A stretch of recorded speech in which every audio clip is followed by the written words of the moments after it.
Saudi আরবের মানব সম্পদ মন্ত্রণালয় আর্টিকেল 11 অনুযায়ী নতুন একটি আইন করেছেন। এখন থেকে আপনার কুফিল বা আপনার মালিক আপনাকে বাধ্যতামূলক একদিন ছুটি দিতে হবে সপ্তাহে। যারা সৌদি আরবে কোম্পানিতে কর্মরত আছেন আপনারা জানেন আমরা সবাই কিন্তু সপ্তাহে একদিন ছুটি পেয়ে থাকি। কিন্তু সমস্যা হচ্ছে যারা সৌদি আরবে ডোমেস্টিক বিষয় আছেন, যেমন খাদ্দাম্মা, হাউস ড্রাইভার, আমেল মাজরা, আমেল তাব্বাক, এক কথায় বলতে গেলে যারা বাসা বাড়িতে কাজ করেন তাদের কিন্তু সাপ্তাহিক কোনো ছুটি মিলে না। নতুন আইন অনুযায়ী আপনারা স্ক্রিনে দেখতে পাচ্ছেন, এখানে স্পষ্ট বলা আছে আর্টিকেল 11। আপনারা চাইলে সৌদি আরবের মানব সম্পদ মন্ত্রণালয় যে লেবার আইনটা আছে ওই আইনের আর্টিকেল 11টি আপনারা চেক করতে পারেন। ওই আর্টিকেল 11তে স্পষ্ট বলা আছে এবং আমি আমার স্ক্রিনেও কিন্তু তুলে দেওয়ার চেষ্টা করছি।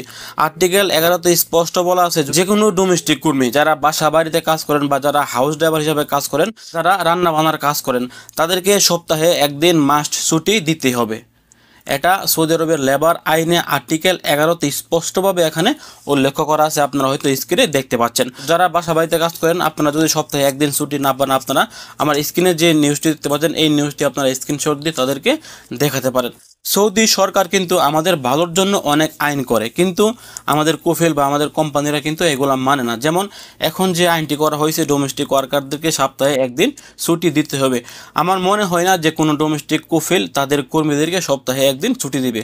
ছুটি দেওয়ার তো দূরের কথা, তাদেরকে কিন্তু খাওয়া দাওয়া ঘুমেরও কিন্তু কোনো টাইম টেবিল নাই। অনেক কর্মীরা কিন্তু এরকম আছে যে 17-18 ঘন্টা কিন্তু তারা বাসা বাড়িতে কাজ করে থাকে, তারপরও কিন্তু তাদের রেস্ট নেই, আর ছুটি তো হচ্ছে দূরের কথা। সৌদি সরকার যে আইনগুলো করে এগুলো কিন্তু তারা করার পর আর কোনো বাস্তবায়ন আমরা দেখতে পাই না। এই আইনের ক্ষেত্রে হয়তো এমনই হতে যাচ্ছে, তারা আইন করে ফেলে রেখেছেন কিন্তু তারা কিন্তু যাচাই বাছাই করে না যে কর্মীদেরকে তাদের কুফিল ছুটি দেয় কিনা।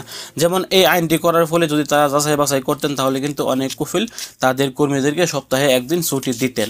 যেহেতু তারা কোনো প্রকার যাচাই করে না, শুধুমাত্র আইন করে ফেলে রেখে দেয়, সেক্ষেত্রে সৌদি আরবের কুফিল বা সৌদি আরবের মালিকগুলা কিন্তু এই সকল আইন মানে না।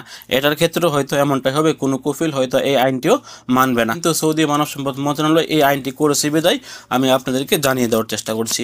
ভালো থাকুন, সুস্থ থাকুন। সৌদি আরবের সকল প্রকার আপডেট তথ্য পেতে দূরপ্রবাসের সঙ্গে থাকুন। আসসালামু আলাইকুম।